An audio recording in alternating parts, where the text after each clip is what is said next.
Hello everyone, I'm Paul and today we're solving problem 1351, count negative numbers in a sorted matrix. This is easy, so next I will show you my thought process and efficient solution.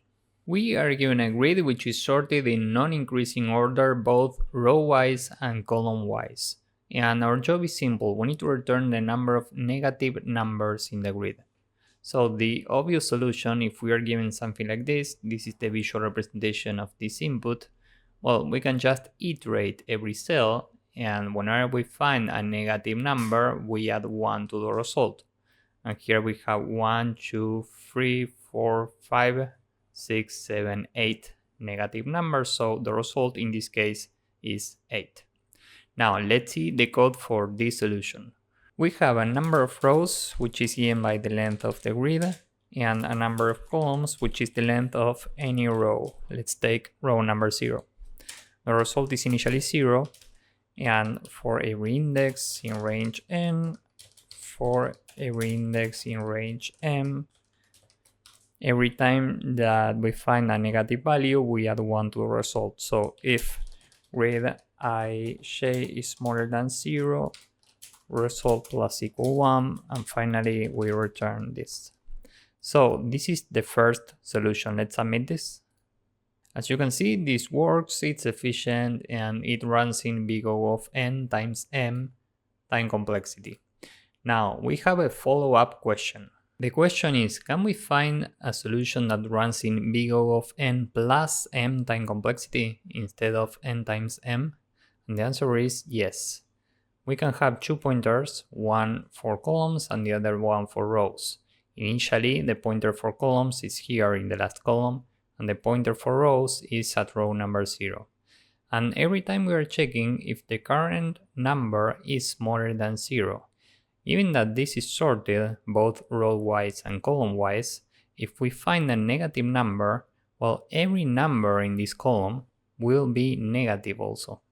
So we are checking if this is negative. Given that it is, we add to the result the number of rows that we have minus the current row.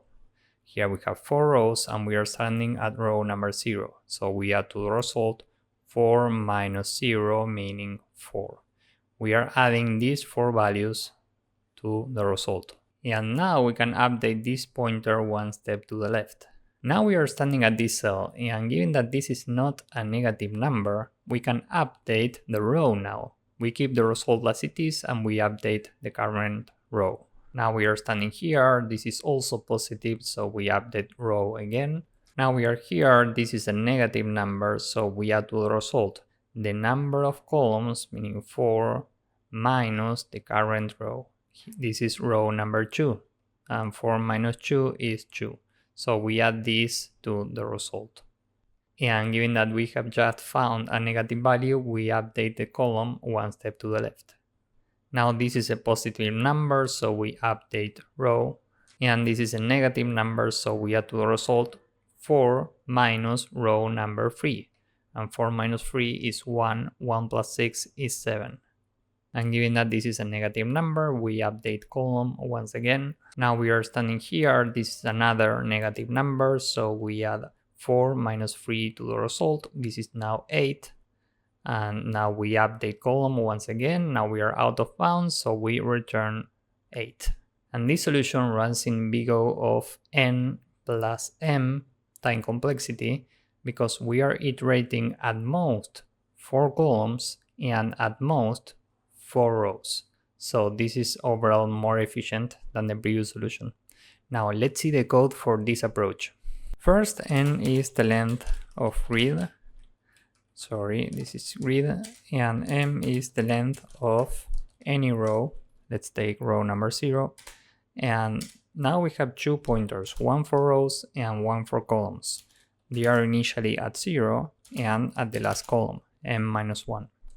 The result is initially 0, and while the current row is smaller than n and the current column is greater or equal to 0, we are checking if the current value with row column is smaller than 0, we add to the result the total number of rows minus the current row, and we subtract 1 from the current column, meaning we move the current column one step to the left.